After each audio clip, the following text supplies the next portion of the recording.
Salutations. Wanted to have a friend of mine now, Rick, to talk a little bit. He's been working at the ECETI Ranch.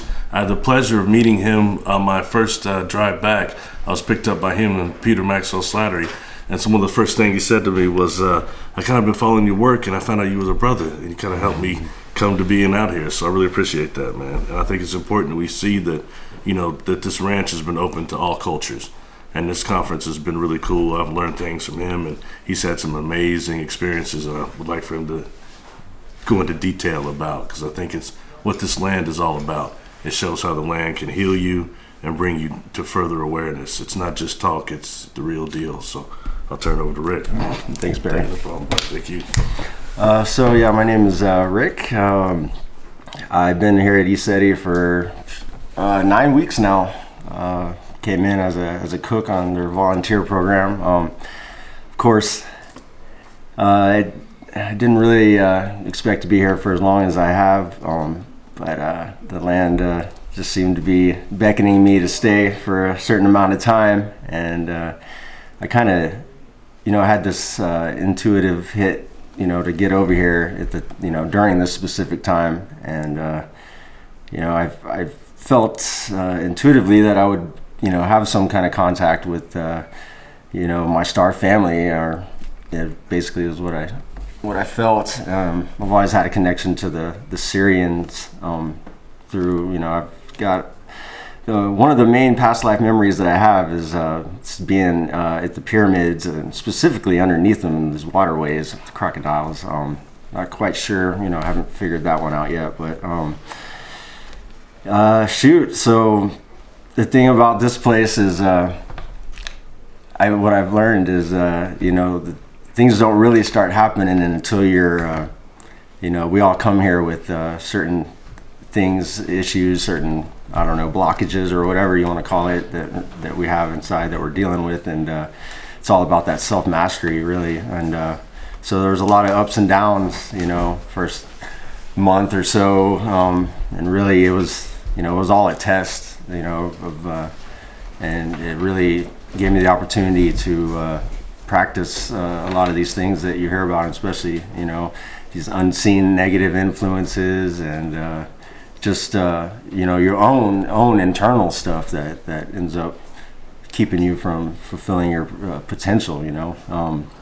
So I'm not going to get into really the details of which things I dealt with, but there was a lot of stuff. And, actually I was starting to think after almost 2 months that, well, maybe I'm not going to have an experience with going up on a ship or anything like that. But not that I hadn't had plenty of life-changing intuitive things go on. And but anyways, I'd like to just cut to the part about a week ago now, maybe a little bit more. I did my usual dinner time thing. Had this feeling that I needed to go down by the river, and like I was specifically thinking of the water there, and being on the rock down there, and over the water specifically, which was kind of tied into my past life memories of how the pyramids work and the water underneath it being used for what, I'm not quite sure. But anyhow, I said goodbye to the crew around outside and said I'm going to go for a little walk. I went down to a little spot in the river, this little ledge over, pretty much puts you right over the river. And just got into a meditative state, and, cross-legged, all that, eyes closed. And it didn't take that long, and, all of a sudden something changed. I can't really explain it. And then I opened my eyes, and everything looked distinctly different and more vibrant. It's just funny because I've never really had the experience of communicating with the elements and the trees and everything, and all of a sudden I could just see from every point within that forest everything that was alive. I was kind of sharing that experience with them, and became this symbiotic thing where I was in tune with it. It's the best way to put it. And it was that in and of itself was pretty amazing. And I swear I could hear elementals, different beings laughing, giggling, kind of reaching out to me. I could feel it, and it was a pretty powerful thing. Not, so I stayed in that state for a while, just really taking it all in. My experience of time down there is a little, it seemed like a short amount of time, but when it was all said and done, it was a couple hours. Next thing I know, I have my eyes closed again, and then it started with a feeling like, so there was like a pressure that was, it would feel like it was collapsing, and then it would hit, and then reverberate back out, and collapse and reverberate back out. And I just had to open my eyes, and I could even see that in the air. And I mean, to be honest, I was just like, what the heck is going on? I really didn't know. I didn't understand what was happening. And what I'm seeing right now, it's like I'm being shown, and this kind of happened when I was writing this experience out.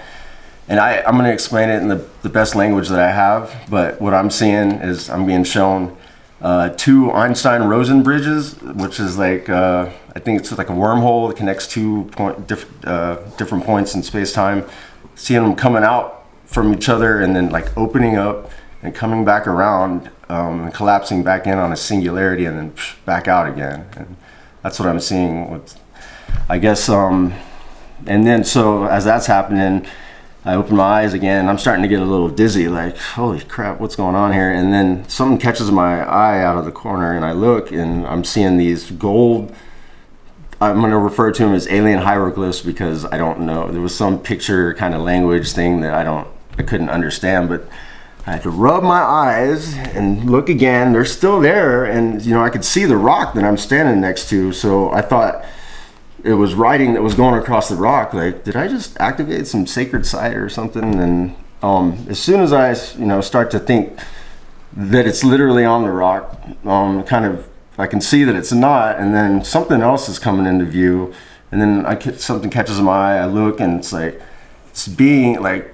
silhouettes of some being appears, and then over here, and then it's like 3, and I could see them, and then I can kind of see the room coming into focus, and I look, and I was like, dude, am I on a fucking ship right now? If I can say that. And as soon as I kind of realized that that's what was happening, I didn't, and I don't know if I was, they were projecting my consciousness to the ship, or it felt like it was materializing around me where I was actually standing. And then, I look at one of the beings to communicate, and then I was somehow grabbed, and it felt like my consciousness went down a wormhole, and then all these pictures and images and memories from the land, everything just starts going through, and it was really overwhelming. And then consciousness just kind of went out, and next thing I know, I snap out of it, and I look at my hands, look at my feet, look at my body, I'm like, and I felt distinctly human in 3D again, and then I was like, wow, what just happened there? Am I losing my mind? And so I kind of knew, but I wasn't ready to commit to that just yet. So I came back towards the ranch, and it's, I went down there at 7:30. It's almost 10 by now, and it only felt like I was there for less than an hour. And then so I came back, started writing some of the stuff down, which I could share just that part of it, because when I look at it, it doesn't. I'm like, who wrote that? Because I don't really understand it fully, but just it'll kind of say a little bit. As I began to see the ancient hieroglyphs illuminate, it was practically reflective to my DNA. I realized that I'm surrounded by beings. Open your eyes. I remember that being whispered. I'm on the ship. This is why you came. We're here to awaken your DNA. This is a mere glimpse of what the human body computer was designed to do. You have everything, all of us inside of you. You're a conglomerate being of many different races. And so I realize, I reflect back, witnessing interdimensional travel is what that whole expansion contraction thing was. And Wow. And let's see. I'm sorry, guys. Thought is the mode of travel, as they relayed to me. Nothing else exists besides consciousness, which interacts with the different planes and dimensions through harmonic resonance at a specific vibration or frequency per reality, highly malleable in the higher states of consciousness. And so that was, and then I hit a block and I couldn't get anything more than that. But the next morning, as soon as I saw Peter, he was like, "Bro, you gotta check out. There's shit materialized out there." And I was like, and that's when it really made the connection and it really hit me. I think I was just on that shit, man. And so yeah, that's kind of that experience in a nutshell. But the thing is immediately, following that, the next night, I'll go into this just briefly. But it opened something to the best way I just call it my psychic vision 2.0, because I've been able to kind of see psychically, third eye, whatever you want to call it, a little bit, but now it's like it's been upgraded. It's on a different level. Blown open. Yeah, and it's been having nightly, and now I totally realize what James has always been saying about you have to go within, and when you go within and you have that space, that's where a lot of contact happens, man. These higher dimensional beings, they don't need a vehicle, and they don't need to be close to you. It's to the higher dimensions, which I believe are somehow overlapping. It's like an onion to these dimensions. They can just reach out, and it's all within, though. It's all within. And I've been, it's my first experience with this new site basically happened the next night. I go to lay down and go to sleep, and I'd only had my eyes closed for 30 seconds. I was still pretty much wide awake, staring at the back of my eyelids, and then it kind of switches to this psychic vision 2.0, and I see scene coming into focus, and then it takes shape and form. And then I'm staring at it, and then I realize what it is. I have to open my eyes, close them again, it's still there. I'm like, rub them, close it, it's still there. And then I basically realize I'm staring into the face of a lion. And instantly the fear starts to come up, it's some astral beings fucking with me or messing with me or whatever. And, man, get foul mouth. And so, but literally as the fear rose, and, you get that sinking feeling slightly, this being puts his tail in his mouth and makes a stupid little kitty face, and I'm not going to try to do that. And I just start laughing, and then I could see him laughing, and he's got this big old hearty jolly laugh, and that instantly put me at ease. And then I'm like, man, what, why, what's going on here? He's like, oh man, it's Pakal, like we're long lost buddies and stuff. And that was the beginning of a long conversation. With it turns out to be a seventh dimensional lion being, and I've been learning a lot. He's been coming to me a lot lately, and he's been teaching me actually different meditations to do and certain arrangements with crystals, and I've had some pretty powerful experience, and met some other beings as well. So I don't want to take up too much time, but that's kind of where I'm at, and it's been a wonderful experience, man. Well, I'll tell you what, real quick, why don't you throw in, because you took me down, he said, I want to show you this spot. And it happens to be the same spot that last time I was here that Albert took me down to, that he says he got growled at down there. And he mentioned you saw something in the bushes, and then maybe what else we discovered down there.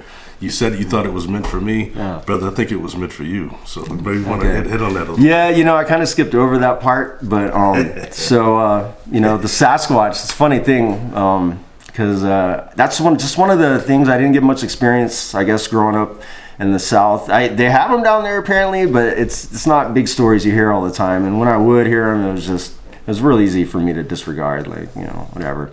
So I didn't, even coming out here, that was kind of one thing that intrigued me, because I'd heard stories about Sasquatch being out here. So I was like, well, if they exist, I'm gonna discover it for myself.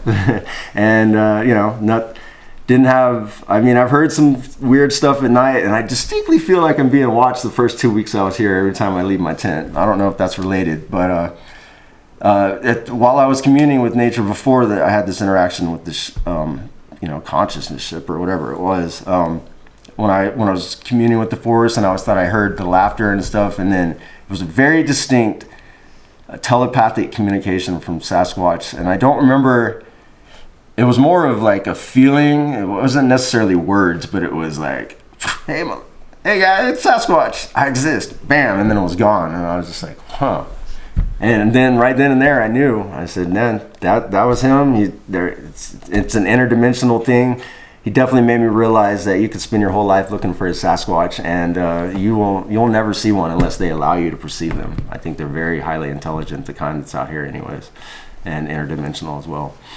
But we go back to that spot later because I wanted to show you, and you noticed it right away. I didn't notice it at first. And you said, is that tree always like that? Sure. And no, it was not like that before. It was not like that. And it's funny because I just heard, I think when we went on a hike about how Sasquatch is known to push over a tall tree and perfectly bend it. And so what do we see there? We see this, about this size. I think it was a 20-foot tree. Like I was looking at that today, I said, that thing is at least 20 foot. And where it was broken, I went and stood next to it and put my hands out like I was and that break was 3 feet above that. So whatever. What do you think, about 7.5 feet up? Yeah. And just very strange. Like, and then to make matters even more stranger, they got this thing tied at the end, like a little. I don't know what it is. It's like a white handkerchief. Yeah, it does, and even that's hanging quite a few feet above the river. Mm-hmm. I know the river level can go up and down, but I don't know if it can have gone that high and with no rain whatsoever. Mm-hmm. It just. The only way that handkerchief could have got on that branch was if A, somebody climbed up there and put it on there, or B, when it was broken and hanging over the river, which is a little ways up, somebody from the water did it and reached up and did it. That's definitely a possibility. Remember what I said? Was this like this? You look over, you go, whoa! No, it wasn't like that. I mean, it was a pretty big sign.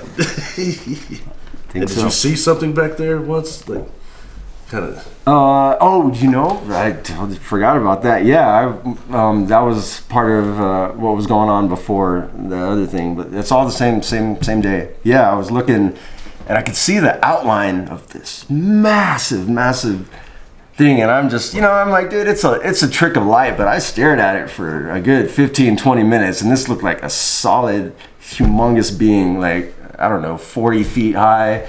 25 feet wide, and I stared at it for a while, just waiting for it to move. I was like, if it's something that's gonna move.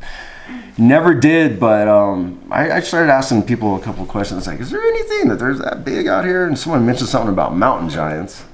I don't know, but if that was a being, that thing was massive. And I sensed a presence in it too, but I don't know. The jury's still out on that one.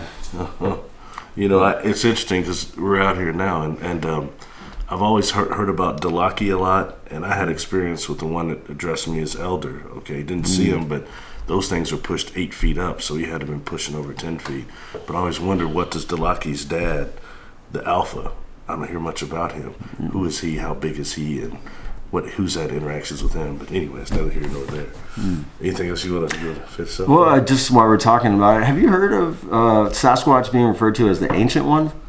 Sometimes. Because that, when me and Peter and Anita and Sam went on our hike on Mount Adams, I had a moment where I was separated, and I just did a little meditation, and I was trying to connect with some inner Earth beings, and that's what I got. I'm the Ancient One. I was like, okay, so what? And so when I asked them, and they said, yeah, that's Sasquatch. I said, oh. Well. Something else to throw in there before we wrap it up. At first, you mentioned several times that you've seen water underneath the pyramids and souls in there. I've long since learned that that's supposedly what they call sleeping survivors. They're underneath the pyramid awaiting liberation for one reason or another. And that's connected to the aquifer that used to be part of the Great Pyramid that was to bring the water up and purify it, and also when the Nile wasn't inundated. during the year. So just food for thought, man. And I've talked to other people that have a memory of that also, floating in water beneath the Great Pyramid. So I don't know whether that's a negative thing or a positive thing. I can't say overall. I'm not an expert on it, but nonetheless, I think it's pretty interesting when we start dealing with gravitational forces and anti-gravity. So food for thought. Well, you actually just triggered something in me that has been part of what my interactions with Bacall and the things he's been telling me, and then I need to reflect on that, but I feel specifically like something is awakening within me I get the distinct feeling that it's I don't know how to explain it, like it's like that. Have you ever come out of anesthesia and where you might be viewing the room but your consciousness hasn't caught up yet, and it's like struggling to take control of your body again and to get those functions going, and there's this weird in between where you feel kind of disconnected. Like a lot of this thing that keeps happening during our meditations is like I feel something trying to wake up, trying to come in. Like it's hard to explain. I know it's related to Egypt somehow, and just what you said about being on like the trapped souls underneath there that are trying to come back. I don't know. I'm gonna have to meditate on that for a little bit, and keep exploring it. Definitely, things are unraveling. So we'll let it happen. Tell you what, thank you, Rick. I appreciate you very much. It's been a pleasure meeting you. Yeah, you too, this just goes to show, this is about consciousness, and this conference out here has been all about that. It's one thing a lot of people are talking it, but man, we're seeing it out here. A lot of people tried to hate on it, but it didn't stop the vibe at all. So if you like the work being done here, please subscribe. I appreciate everybody that supports. Much love. And there's something on the side, man. Let's mess with our melanin a little bit, brother. All right. When I first met you, I couldn't help but say, man, you look a lot like you kind of resemble Scottie Pippen. All right. Now, Scottie Pippen has been also, and Barack Obama together, been kind of measured up to Akhenaten as far as the way they look. All right. There's some similarities there. So that might mean you have something lineage going on there. And have you thought about that and exploring that or anything? Well, it's funny you should say that, Barry. By the way, I wish I had a jumper like Scotty. Not so good. Wow, actually, that was a lot of the stuff that McCall's been sharing with me, and I kind of left that out intentionally because, I'm still trying to own really what's been being shown to me, and I don't know. So I'll just tell it like it is. So I had I'll just go ahead and mention I had this TPRS session with James, and he was able to bring through, I think it was from Bacall, that I'm connected to that lineage somehow, and maybe even past life through a family of Akhenaten. And, that it was just, kind of shocking to hear at first, but not really, because I've always felt that connection. And then, so another thing that Bacall was sharing with me personally, and it was so one night when we were interacting, I don't know, there was like a pause. I think it was the night that I had some other personal stuff going on, and I just was feeling kind of confused, and I was just like, I was really talking to myself, but I forgot that we were kind of in the middle of an interaction, and I was just like, man, who am I? And then he just starts chuckling, and then he whispers a word, and I was like, I just kind of ignored it. I said, who the freak am I? And how is this like, because, there's got to be a reason this is happening to me right now, other than just I raised my consciousness. And so he says the name again, and I heard it, but I wanted to ignore it, and I was just like, because it didn't make sense to me. And I was like, no, really, like, what? Who am I? And I look him in the eyes, and he's like, Akhenaten! And I was like, ugh. And then he just kept yelling it over and over, and I was just like, all right, I heard you. And then I was like, what does he mean by that? And then that's when that whole thing started, and then it's like, I don't know how to just explain it. It was like software in my DNA, like initiating and being turned on, and it's like, I could feel that, like, somebody trying to wake up, and like, oh man, I don't know. It's like I sense that something that was done in the past that was not supposed to come to fruition, activate, turn on until this time period now. And through the DNA, which is like some kind of quantum computer that has access to other dimensions and things, that program's turning on now, and I'm being connected to all that, and and to my mission that I'm here for now. And it's still unfolding before me, but life's really exciting, I can tell you that. And I feel I'm here for, we're all of us, and I think ECETI, man, it's really a place for I feel like I was trying to define it to myself the other day, and it's like there is no definition. It's other than a place that holds space for people to come together, during this global ascensionary process and everything that's involved in there with consciousness expansion, disclosure, so many different peoples from different walks of life, and we're all on similar paths, and I'm just glad to have been here, man, and to meet everyone and to be a part of this. So. Good place to come and get your perception blasted. Oh, bro, be careful what you ask out for. Here. We only got a day left, a night left. I've escaped this time with nothing happened that has just blasted me out of this atmosphere. So, but this place is phenomenal for that, and bringing people together too. And I think it's been a pleasure, man. Definitely. And something else we mentioned earlier that privately I talked to you about Black Dot Theory by Dr. Richard King, which is a way of using our melanin to with pranayama breaths and focusing on the Eye of Horus, which is actually pure melanin, to erasing the race memory and the ancestral memory through our melanin. It's a good technique, and just good to try. Yeah, I need to get on that. African Biological Psychiatry is this book, so you're gonna have to share a little bit more with me. Cool. Thanks, man. All right, brother. Thank you. Please subscribe and keep it real.